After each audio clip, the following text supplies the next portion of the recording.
I got a few screws loose since the days of my youth. There's a few screws loose. Much like when I moved to New Orleans, it was like my family and I grew apart, and even I have two cousins that were like brothers to me. Shout to Marcus and shout to Craig. Those dudes are like my brothers, and we were in constant communication even when after I moved down here.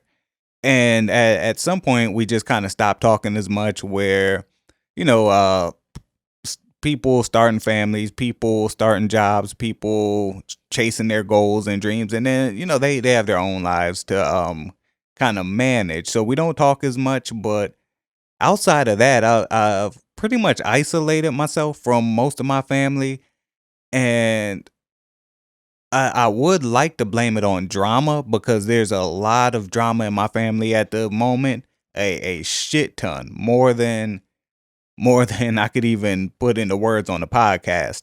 But it even happened before then, and Becky will tell you it's like I'll avoid phone calls. My phone will ring. I'll look at Becky and say, "Hey, this is my aunt so and so." Hey, like my father, he sends me text messages. I don't text him back hardly ever.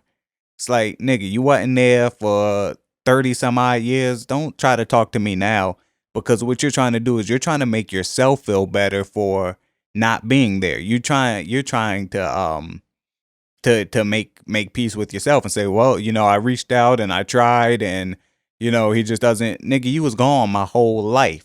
So that'll do it. yeah, and that did it.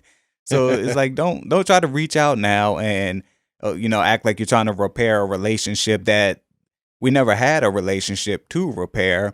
And at this point in my life, in my 30s, I'm not looking to establish a relationship with you when you skipped out on your parental duties my entire life. So, I purposely don't talk to him.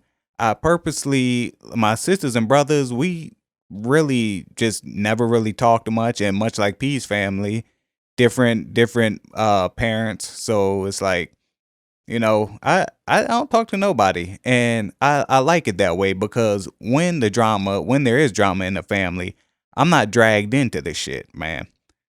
Yeah, you reminded me of something. I got a new little slogan that I like to say down here whenever drama happens back home. I say, I live in Charlotte.